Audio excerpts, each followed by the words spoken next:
Hello everyone, Johnny Hurricane here from GamersHeroes.com, and for today's preview, we are going to be going over what's to come in Mortal Shell. Let's get started. Mortal Shell is an action RPG that wears its influences on its sleeves, and in this instance, the influence is Dark Souls. You don't create a character, instead you play as this husk, this shell of a creature that goes through a tutorial area. You learn how to attack and fight and dodge and die, really, and all that business. And then you are warped to an area where you learn about the shell mechanic. In this game, shells are kind of like classes. So the first one you get is sort of similar to a knight, but its all around stats are just average. It doesn't excel at anything, it's just average. There's another class, now this is from the beta, and the second class is more of a thief with high stamina and speed, but low HP and low resolve. From what we could tell in the beta, there are 4 classes, 4 shells, I should say, and I don't know if they're adding more down the line or not. And we should mention, as of right now, the release date is September 2020, just a general release date. I could see it easily getting pushed back a couple months, but technical-wise, the beta ran pretty well. There was no crashes or issues or anything like that. While it is similar to Dark Souls combat-wise, there is no Estus Flask. Instead, you have a couple of things. First off, you have the ability called Harden. This basically makes you immune to a single attack, and you can use it pretty much any time as long as it's off of cooldown. So you can make it so mid-combo, you pop it and they hit you, and if it's not a boss, the enemy will get staggered. Bosses, of course, don't get staggered. But if they're staggered, you can then, of course, attack them and ideally kill them.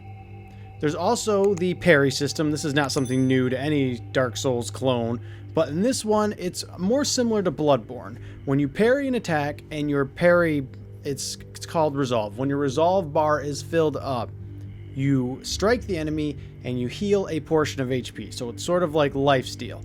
So instead of an Estus Flask, a continual consistent heal that you have on you, you have this parry in lifesteal and harden to avoid damage.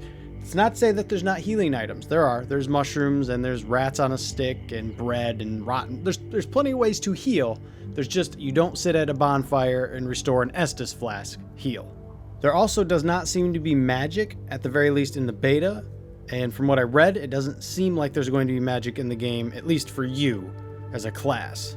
I'm sure you'll be fighting plenty of magic users. There were a couple of debuffs in the beta. There was a poison that was pretty chill, and then there was a poison where a guy rips his head off and throws it at you. That poison lasts for it feels like 5 minutes. It seems like it lasts forever. Now let's get back to the shells really quick, the classes, so to speak. Each of these also has their own little skill tree that you can upgrade. In the beta, half the skills were locked, half of them were unlocked. You have to spend your currency, your EXP, to buy these skills. There's 2 forms of EXP, the basic one for killing the basic enemies, and then there's another one, and this one is called Glimpses. Basically, these are not as easy to get, and they are required to upgrade your skills. So you need the normal currency and then the glimpses to upgrade your skills. However, when it comes to merchant, and there was a merchant in the beta, a single merchant, you can spend your tar, which is the normal currency, to buy items as well. Healing items, upgrade items, things like that. And I forgot to mention that when you get knocked out of your shell, so instead of dying right away, unless you fall off a cliff, if you fall off a cliff, of course you're dead. But if you get knocked and your HP's to 0 and you get knocked out of your shell, basically, you have a couple seconds, well, I don't know how long you have, but if you get hit, you will die. You're basically back to your husk, and then you can jump into the shell again from your husk, and basically kind of like Sekiro, you get a second chance at surviving, but if you die again, you just die. But it does put you back to full HP, so that's technically another way to heal, just not, the way you want to do it. Now, let's get into the combat a little. We went over the parry system and the hardening system. In the beta, there was no block. You could not block without the hardening. You could only dodge, and both the knight and the thief can dodge. The knight was more of a roll dodge, and the thief was kind of like almost like a blink, just a disappear for a second type of dodge. And there's also light and heavy attacks, but there's also kind of small combos. Like with the sword, you can do a light, heavy attack, and you'll do an overhand strike that you wouldn't normally do. Similar to holding down, your heavy attack, you do a thrust, a long thrust worth more damage. I couldn't backstab anybody, so I don't know if that's in it. And while we're on the subject of backstabbing, let's go ahead and say there is no plans currently for either co-op or competitive PvP in Mortal Shell. That means unfortunately you won't have any buddies help you out, but you also won't get ganked, so hey, sometimes you gotta do what you gotta do to get the game out. And back to the combat real quick. While it is the basic light and heavy attacks, there's also, I don't even remember what it's called, ultimate attack I guess is what you'd call it. When you build your resolve is this third kind of energy. It's not magic, it's not stamina, and it's not HP. But as you fight, you build up this bar, this resolve bar. It's this brown bar. And when you have a full resolve bar, you can use it looks like an ankh, kind of like a holy religious symbol type of deal. That's when you parry an enemy. And if you have that charged through resolve, you can then steal HP from the enemy. However, if you build 2 of these bars, you can instead use a powerful attack from your weapon. And your sword basically, it's almost like an extra spear comes out of it, and you stab an enemy in the head with it. It is super strong. I think it would have took maybe 4 shots to kill the actual boss of the beta. I would not be surprised to see that get nerfed. You build resolve by either drinking alcohol or just fighting enemies and succeeding. Once you have a bar filled up, it stays filled up. But if it's like halfway and you stop fighting, it'll slowly go down over time. It's just another thing to keep an eye on. The knight had more resolve than the thief, for instance. The thief could only do 2. Speaking of booze and other items, the way Mortal Shell works item-wise is interesting. Unique, I would even say. It makes sense, too. When you get a new item, you don't know what it does until you try it. Some things are kind of obvious, right? Well, I guess not. Like, you'd think drinking booze, you would get drunk, but that just gets your resolve. Eating a mushroom, certain mushrooms, for instance, restore your HP over time. However, other mushrooms poison you. It's things like that. Certain foods that you eat, yes, they heal you, but they might lower your resolve because they taste disgusting. Something like that. So, by using these items, there's other items too, like one where when you parry an enemy, you start them on fire. Successful parries start them on fire with the attack. There's things like that. Plenty of items to go around, and I just thought it was interesting that instead of just like magically knowing what this item was, you had to actually use it to figure it out.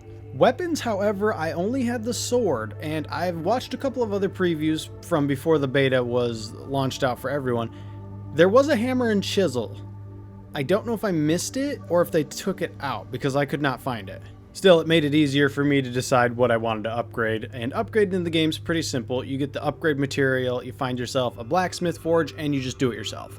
You can get plus 1, 2, 3, 4 to your sword, and you can even make it like a molten blade so it does fire damage. However, in the beta, I could not find that item, unfortunately.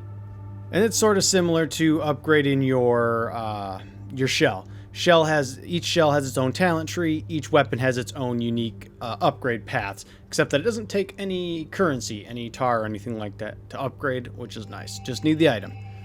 And while we're on the subject of the shells again, there is a little bit of lore attached to each of these shells. So when you get a new skill in the shell, you kind of get a brief background on like how this dude died. Like the knight guy is like, I just followed these dudes into the church, and while they seem sketchy, I was pretty confident I could kill them. And then a couple other, lore things pop up depending on the skills. But with only half of them available, I know how it ends. He died, but I don't know how he died. I thought that was just a pretty cool thing to add in, because why not? It is interesting. Like, I'm just taking this guy's hollowed body and using it as my own, so it's nice to figure out what happened to him. Maybe down the line, if you get all the upgrades, you can maybe get a hint on one of the bosses coming up or something. That'd be kind of cool. And there were a few issues, not technical issues or crashes or frames or anything like that, but pathing with the AI. They'd get caught on stuff and just kind of keep endlessly running on you. You're in these kind of tight corridors. This is not an issue specifically with this. It is in this game, but it's in any game like this. When you're in these tight corridors, the camera just goes janky. It's gonna happen. It's not much you can do about it just because you're in such tight corridors. But outside of that, everything worked pretty good for me. I didn't feel like anything was too cheap. The boss was dropping like ice from the sky, and I couldn't see that, but to be honest, I kind of expect that from any type of Dark Souls game, so I didn't think it was too cheap. Overall, I'm pretty optimistic about the game. You only played about an hour of the beta. It wasn't very long, so I have no idea if it's going to be a shorter game or a longer game. But yeah, look forward to it in September of 2020, assuming it can keep that release date. I'm excited for it. I hope it keeps that release date, because if it goes any further, it's going to get into dangerous territory competing with other games. But anyways, that's going to do it for this preview. If you liked what you saw, got what you needed, like, comment, subscribe, and I will see you guys in the next video. Later, Gators.